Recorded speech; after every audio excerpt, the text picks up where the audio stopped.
Dalam Tuhan, gongsi facai, gungsi, ya, angponalai, ya.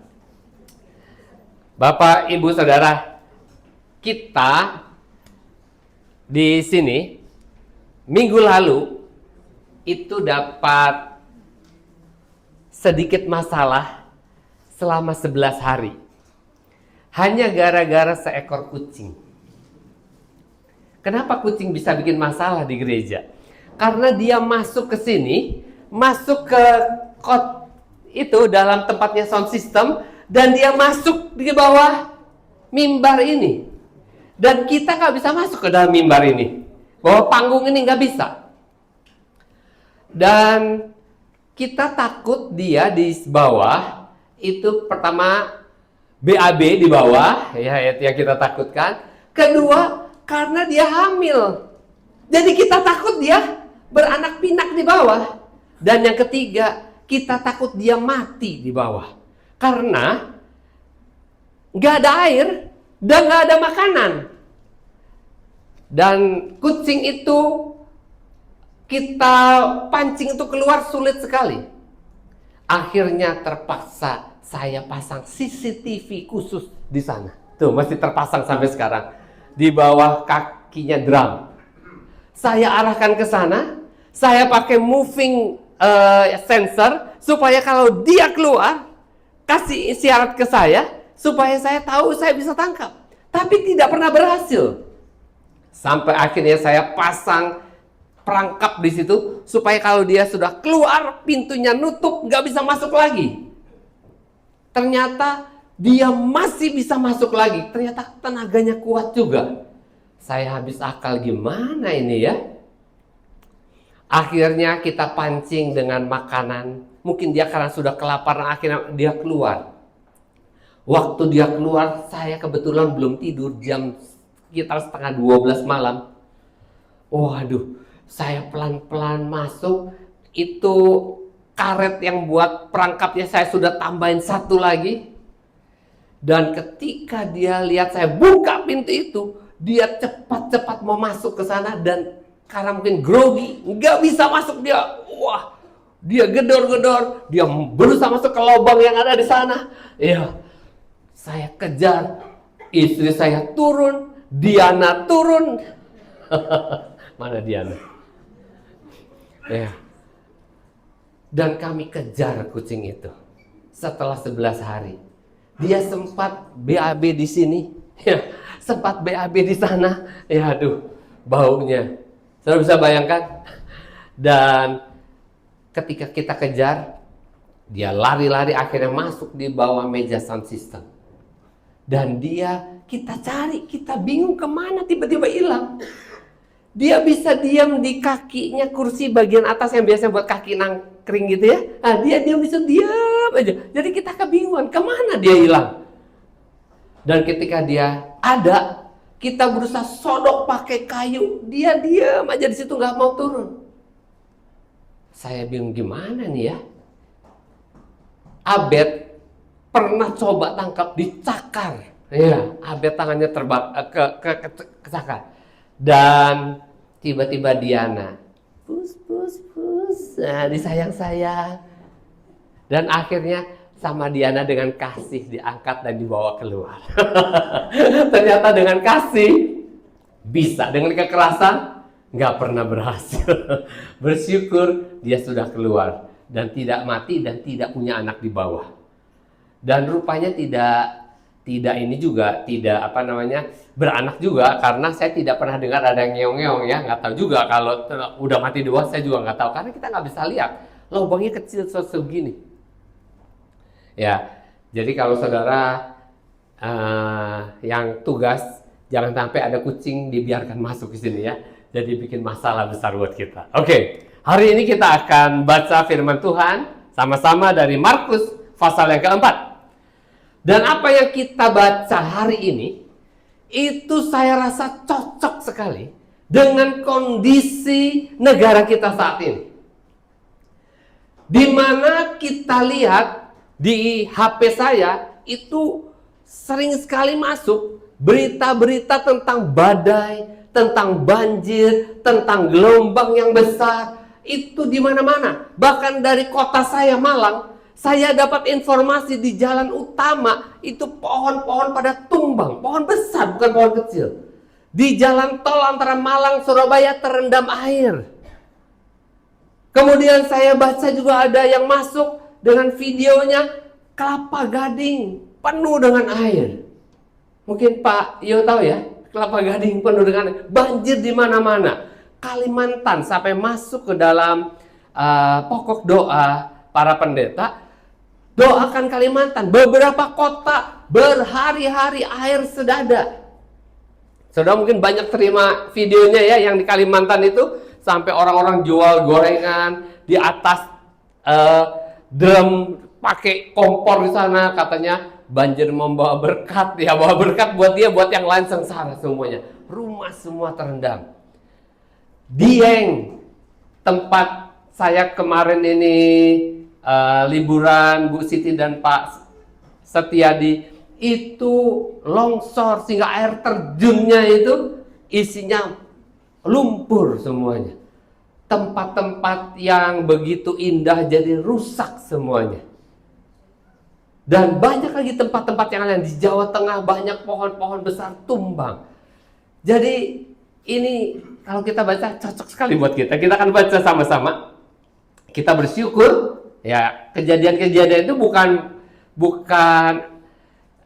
kita bersyukur buat mereka. Kita bersyukur kita tinggal di Palembang yang aman dari gempa, aman dari banjir, aman dari badai, aman dari tsunami ya. Markus 4 ayat 35 sampai 41. Markus 4 ayat 35 sampai 41. Saya baca ayat yang ganjil, saudara baca ayat yang genap. 35. Pada hari itu, waktu hari sudah petang, sudah malam, Yesus berkata kepada mereka, marilah kita bertolak ke seberang. 36.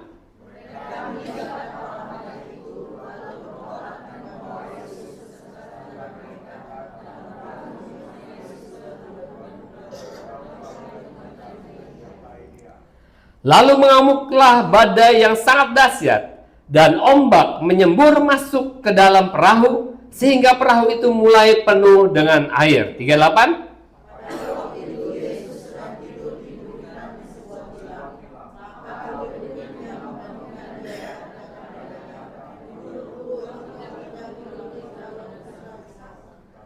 Ia pun bangun, menghardik angin itu dan berkata kepada danau itu, diam, tenanglah.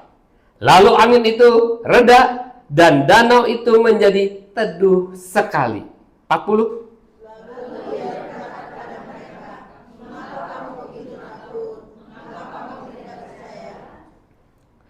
Mereka menjadi sangat takut dan berkata seorang kepada yang lain, siapa gerangan orang ini sehingga angin dan danau pun taat kepadanya? Satu hari Yesus bersama murid-muridnya mau menyeberangi danau Galilea. Di tengah perjalanan diterpa oleh badai yang sangat dahsyat. Badai yang sangat dahsyat ini kalau di dalam bahasa aslinya itu gempa laut saking besarnya. Sehingga diterjemahkan badai-badai sudah besar. Ini badai yang sangat dahsyat. Diterjemahkan demikian oleh Markus. Dan badai itu ketika diperintahkan oleh Yesus untuk diam dan tenang, dia bukan hanya diam dan tenang. Dia katakan menjadi tenang sekali. Dalam bahasa Inggris, great calm. Ya, kalem, tapi great, besar. Jadi tenang sekali. Mungkin kayak kolam renang gitu ya. Tenang, gak ada gerakan sama sekali. Tuhan kita luar biasa. Amin. Nah, saya mau tolong ditampilkan video gambar yang pertama. Sudah tahu ini apa? Kapal. Iya, saya juga tahu kapal. Ini kapal USS Michelangelo. Tahun 1966, kapal ini adalah kapal yang sangat dibanggakan oleh Amerika. Dan satu hari kapal ini membawa 775 penumpang di dalamnya mau merapat ke pelabuhan. Dan di pelabuhan sudah ada ratusan orang menunggu kapal itu untuk datang. Dan kapal itu datang dengan pelan-pelan memasuki dermaga. Dan waktu mereka mau memasuki dermaga, tiba-tiba tanpa ada tanda-tanda sama sekali, tiba-tiba gelombang besar datang menghantam kapal itu, dan kapal itu terombang-ambing ke sana ke sini, dibanting katanya seperti karet, diombang-ambingkan, dibanting ke kanan ke kiri, ke atas ke bawah. Dan akhirnya bisa ditampilkan gambar yang kedua. Nah, gelombang yang besar tiba-tiba datang. Terus yang ketiga, menghantam kapal di bagian haluannya. Akibatnya, next, bagian haluannya itu habis. Padahal dibuat dari baja yang sangat tebal, dibuat sudah double. Kaca yang bagian atas tingginya kira-kira 80 kaki dari permukaan air laut. Kaca yang sangat tebal pecah semuanya. Dan kapal itu istilahnya tertatih-tatih masuk ke dalam dermaga. Dan akibatnya 2 orang awak kapal mati. 2 orang penumpang kelas VIP mati, ditambah 1 orang di dermaga ikut mati. Ketika mereka bertanya, apa yang terjadi? Tidak ada 1 orang pun yang bisa menjelaskan dari mana badai itu muncul.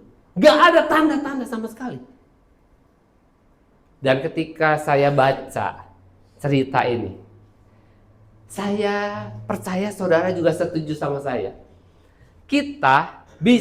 Manusia itu bisa ke bulan. Manusia bisa pergi ke bulan. Kita sekarang bisa memisahkan atom menjadi atom itu bisa kecil, nggak kelihatan, bisa dipisah-pisahkan. Kita bisa taruh satelit di seluruh galaksi, ya, sehingga katanya tidak ada lagi blank spot di dunia ini kalau kita pakai internet. Tetapi kita tidak bisa mengendalikan yang namanya badai. Kita bisa mendeteksi, ada banyak alat untuk mendeteksi kalau ada tsunami, ada apa, tapi tidak ada satupun orang yang bisa mengendalikan badai. Menunjukkan betapa luar biasanya badai, luar biasanya kekuatan alam. Manusia dengan segala kemampuannya tidak bisa mengatasi alam yang luar biasa. Kalau saudara membaca Markus pasal yang keempat dan yang kelima, saudara akan menemukan ada berapa jenis badai. Saudara mungkin bertanya, Pak, memang badai luar biasa, tapi kita Palembang kan aman, ya nggak? Nggak ada pantai, nggak ada danau, yang ada Sungai Musi. Dan rasanya Sungai Musi dari dulu sampai sekarang nggak pernah sampai meluap banjir, menghanyutkan, merendam kota Palembang. Tidak pernah, kan? Tapi kalau kita baca di Markus 4 sampai ke 5, ada badai yang bisa menimpa siapa saja, di mana saja. Kita akan lihat Markus pasal 4 ayat 5. Kita bisa melihat di sana ada badai secara fisik. Badai secara fisik itu seperti yang tadi saya ceritakan.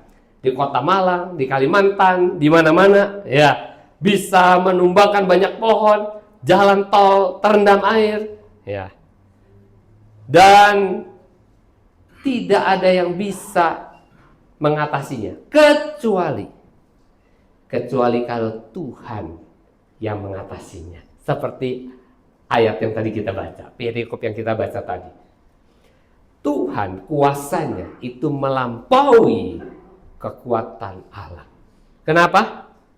Karena dialah yang menciptakannya. Saya dan Jingjing itu sering berdoa menengking hujan. Kalau mau ibadah, mau jam-jam ibadah, entah Syahid, entah VMM, entah acara ibadah pagi, pokoknya ada acara ibadah dan hujan mulai turun, kami berdua seringkali meniru apa yang dilakukan oleh Tuhan Yesus.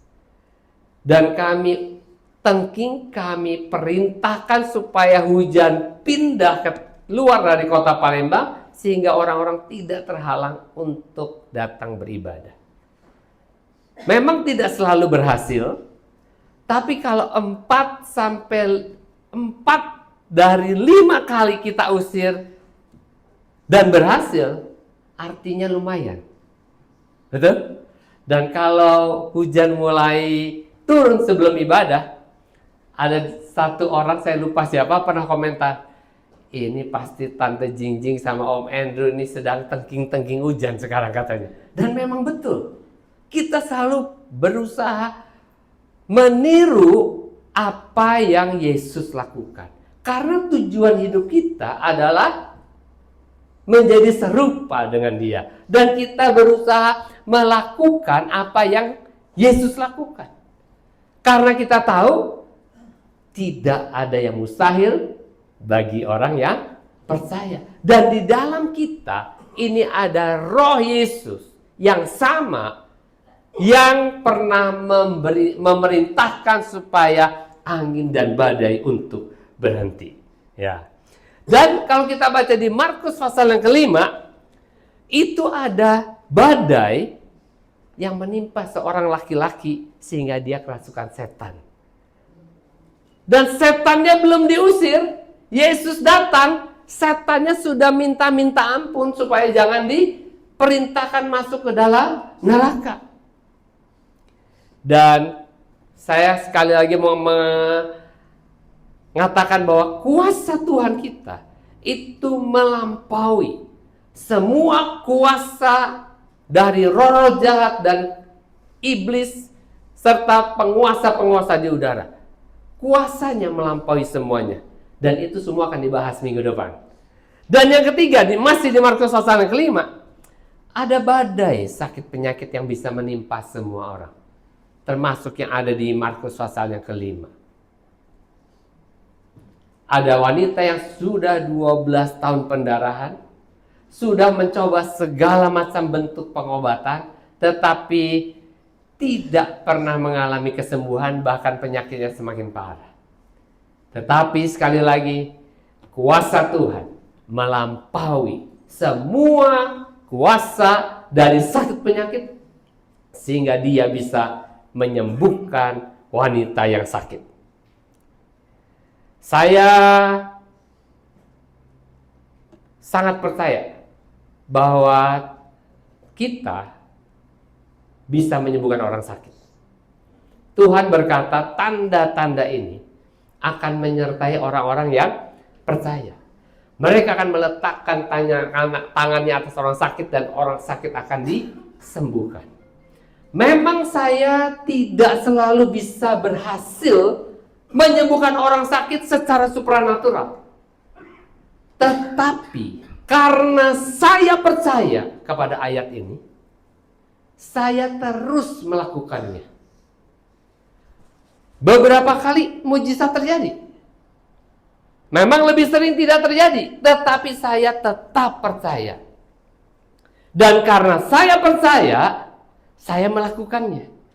Ketika orang saya doakan tidak sembuh, saya dalam hati saya bilang, mungkin berikutnya waktu saya doakan akan sembuh. Kalau berikutnya saya doakan belum sembuh, saya bilang apa? Berikutnya pasti akan sembuh. Kenapa? Karena firman Tuhan berkata, berdoalah senantiasa dengan tidak jemu-jemu. Berani coba? Berani coba? Kalau ada yang sakit doakan.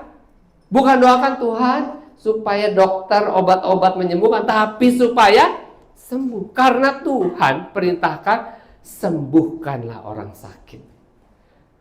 Usirlah setan-setan. Artinya kita yang harus melakukannya. Menyembuhkan, mengusir setan, kita melakukannya dalam nama Yesus. Dan itu yang diperintahkan oleh Alkitab.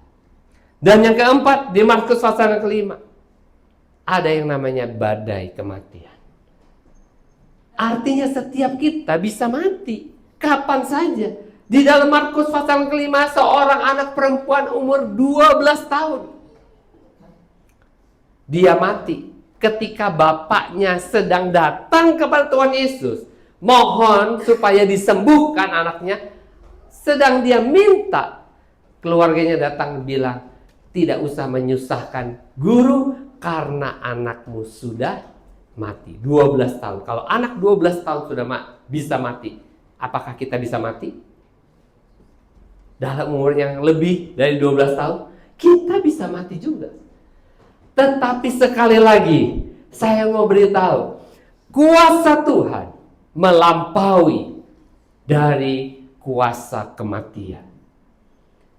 Banyak orang percaya bahwa Tuhan itu sanggup menyembuhkan, membuat tuli mendengar, membuat yang lumpuh berjalan.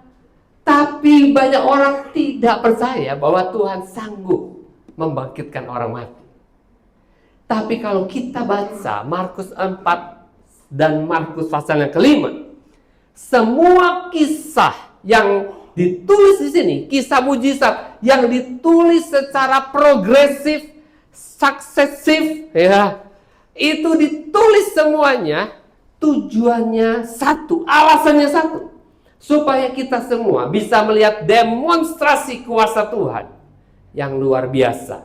Supaya kita semua tahu bahwa Tuhan yang kita sembah, kuasanya melampaui semua badai dalam kehidupan kita.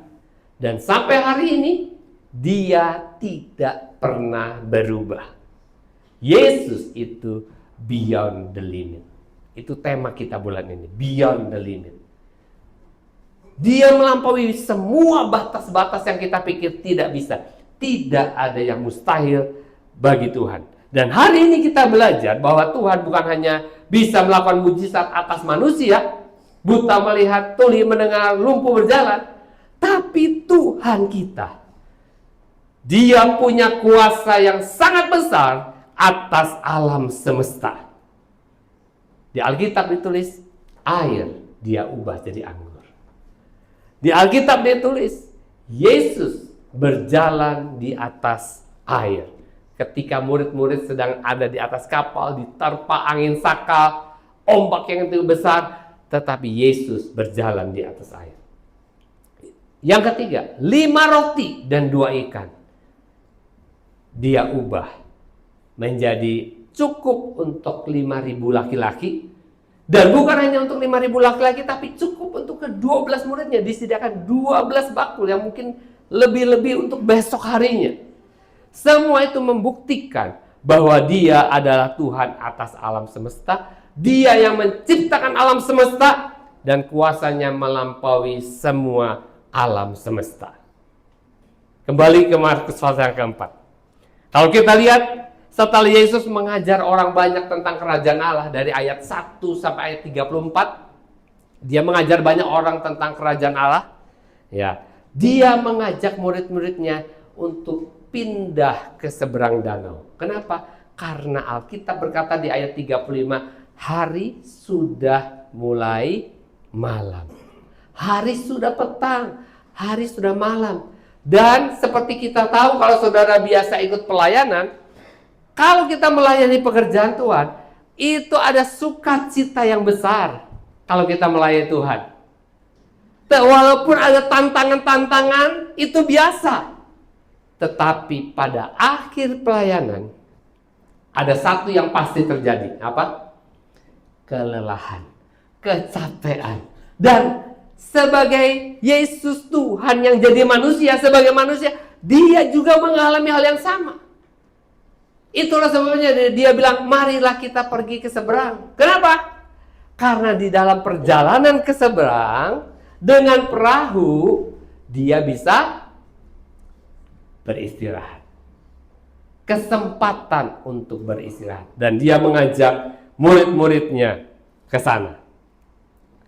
Dan kalau kita perhatikan ayat di Markus pasal keempat ini, cerita ini bukan hanya cerita tentang mujizat, tetapi cerita tentang kesaksian, dan yang menceritakan adalah saksi-saksi mata. Ke-12 murid Tuhan Yesus itu menjadi saksi dari peristiwa ini. Itulah sebabnya kenapa kita harus percaya, karena ini bukan hanya sekadar firman Tuhan, tetapi ini juga kesaksian dari orang-orang yang mengalami sendiri mujizat yang dialami, yang dilakukan oleh Tuhan Yesus. Ya. Yesus sebagai manusia, dia merasa capek karena kalau kita baca dari Markus pasal yang ke-1, Markus pasal yang ke-1 ayat yang 35 berkata, pagi-pagi benar, waktu hari masih gelap, ya, ia bangun dan pergi keluar, ia pergi ke tempat yang sunyi dan berdoa di sana kepada Bapaknya. Artinya, pagi-pagi benar dia sudah bangun, dan petang hari, malam hari, mungkin sekitar jam 6 sore, dia baru selesai. Jadi saudara bisa bayangkan, dia begitu kelelahan, dan Alkitab mengatakan seringkali karena begitu banyaknya orang yang mengikuti dia, makan pun dia dan murid-muridnya tidak sempat. Jadi saudara bisa bayangkan betapa capeknya, dan itulah sebabnya dia mengajak murid-muridnya pergi ke seberang. Untuk apa? Untuk melakukan hal yang sama. Untuk memberitakan tentang Injil Kerajaan Allah di sisi timur. Bapak Ibu Saudara, kalau Yesus mengundang kita untuk melayani dia, sama seperti di dalam kisah Markus pasal keempat ini, ada kemungkinan di tengah jalan kita pun akan mengalami badai. Mengikut Yesus tidak pernah dijanjikan bahwa tidak ada masalah atau badai. Badai itu bisa tiba-tiba datang tanpa tanda-tanda. Tadi pagi, sore kemarin kita latihan musik, semua berjalan dengan lancar, tidak ada kendala. Tadi pagi anak-anak latihan, tidak ada masalah. Begitu jam 9 mau ibadah mulai, tiba-tiba koneksi intranet dari mixer ke laptop tidak bisa tersambung. Sehingga kita bingung, gimana ini caranya? Ya, kita mau pakai kabel, gak ada kabel cukup panjang dari mixer di depan ke laptop di belakang. Laptop dibawa ke depan juga tidak bisa terhubung, padahal sudah jaraknya sangat dekat. Badai bisa datang tiba-tiba. Dan tiba-tiba kita ada di tengah-tengah badai. Dan ini mungkin bukan berita yang ingin saudara dengar, tapi saya mau beritahu, di dalam setiap kali kita melayani Tuhan, selalu ada badai. Dan Yesus kadang-kadang membawa kita sengaja ke dalam badai, bukan karena dia jahat, tapi dia mau menunjukkan kepada kita, dia mau mendemonstrasikan kuasanya kepada kita, supaya kita murid-muridnya tahu dan percaya bahwa bersama dengan dia kita bisa merasa tenang. Judul tema khotbah hari ini adalah Peace in the Storm. Damai di tengah badai. Jadi karena kita ini bisa kapan saja tiba-tiba masuk ke dalam badai, saya mau pesan satu. Jangan pernah masuk ke dalam badai sendirian. Kalau kita masuk ke dalam badai bersama dengan Tuhan, kita bisa merasa tenang. Karena bagi Tuhan tidak ada yang mustahil. Dia melampaui semua badai kehidupan yang pernah ada, yang pernah kita alami. Dari mana kita tahu bahwa Yesus sengaja bawa murid-muridnya ke tengah badai? Kalau kita lihat peta ya, kalau kita lihat peta, ketika murid-murid berjalan dari barat ke timur, itu di bagian utara sungai Danau Galilea itu ada Gunung Hermon. Dan Gunung Hermon itu seringkali diliputi dengan salju.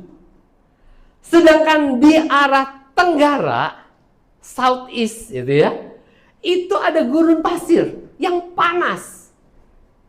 Sehingga ketika musim dingin, kalau perahu melewati sana, potensi untuk terkena badai itu sangat besar.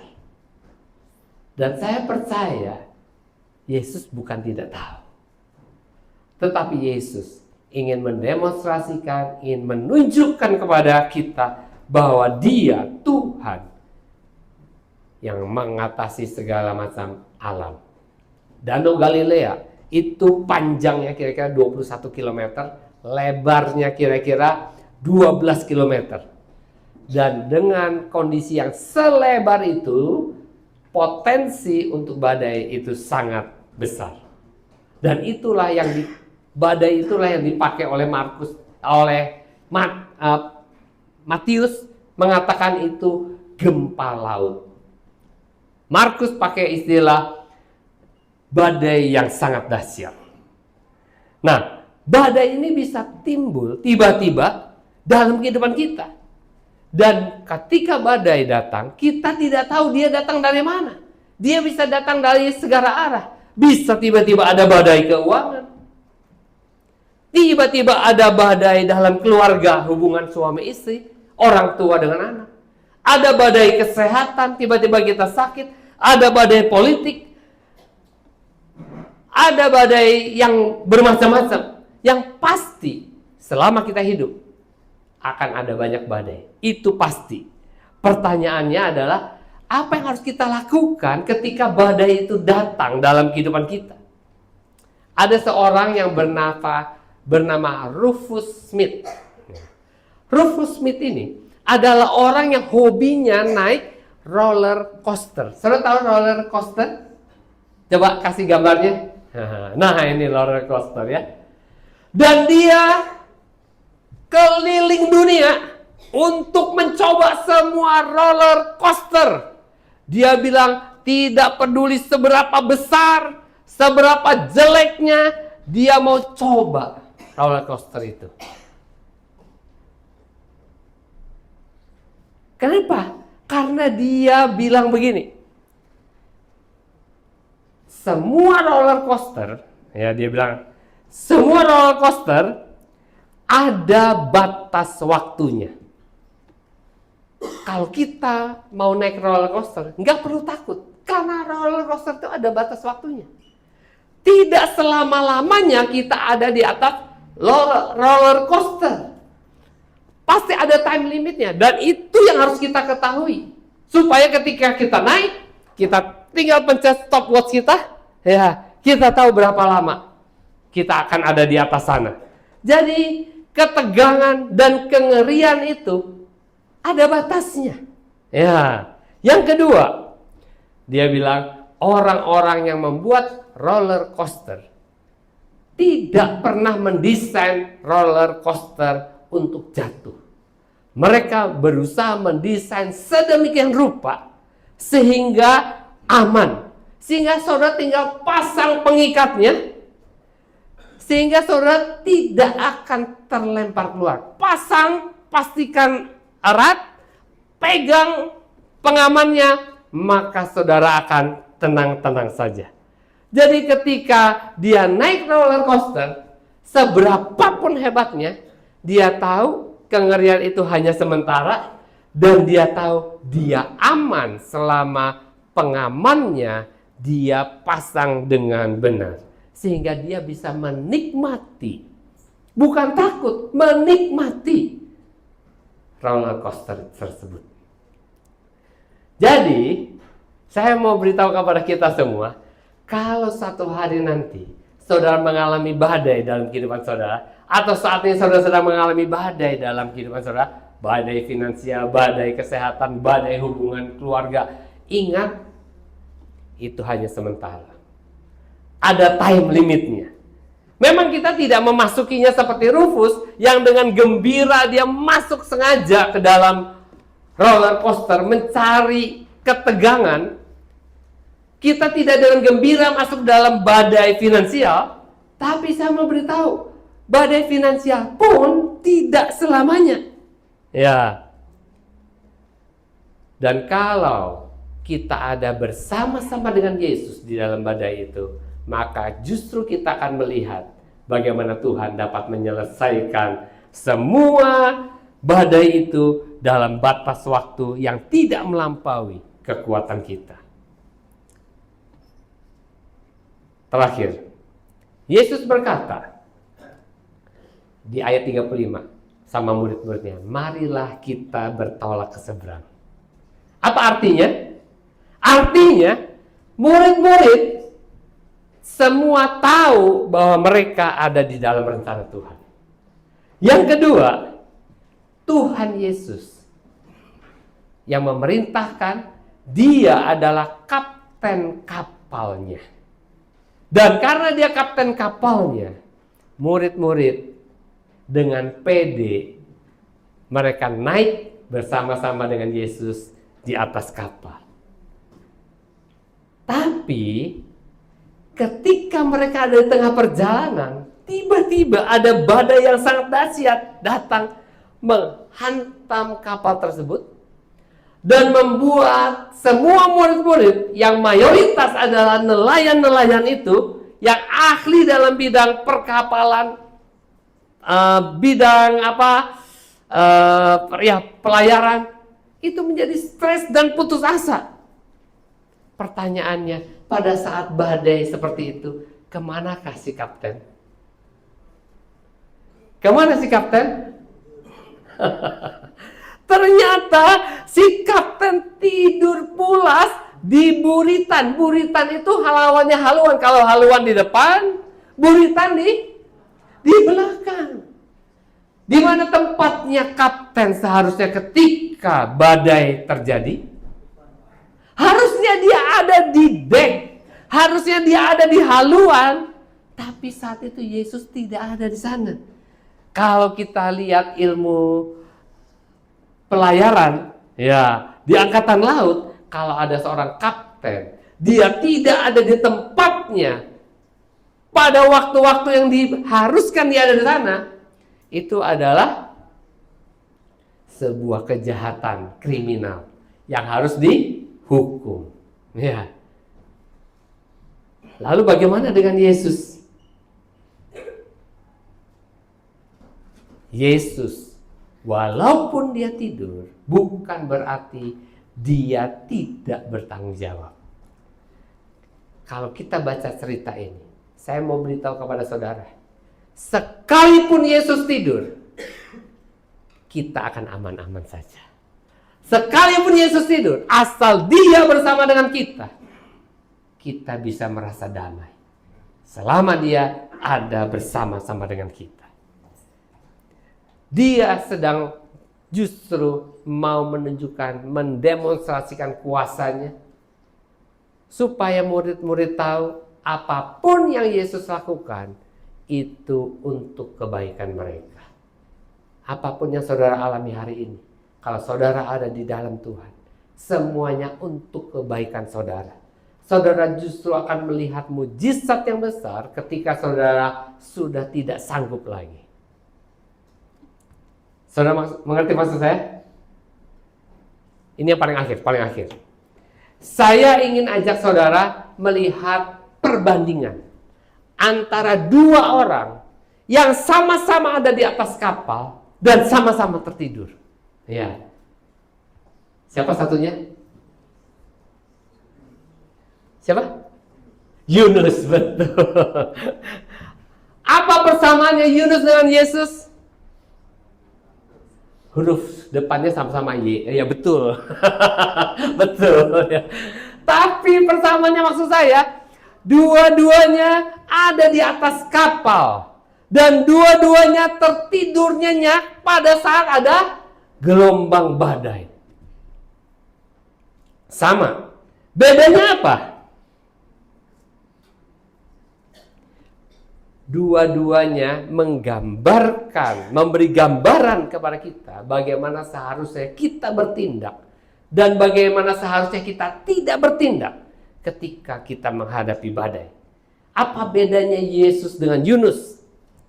Yunus itu nabi Tuhan, tapi dia ada di atas sebuah kapal tertidur dalam rangka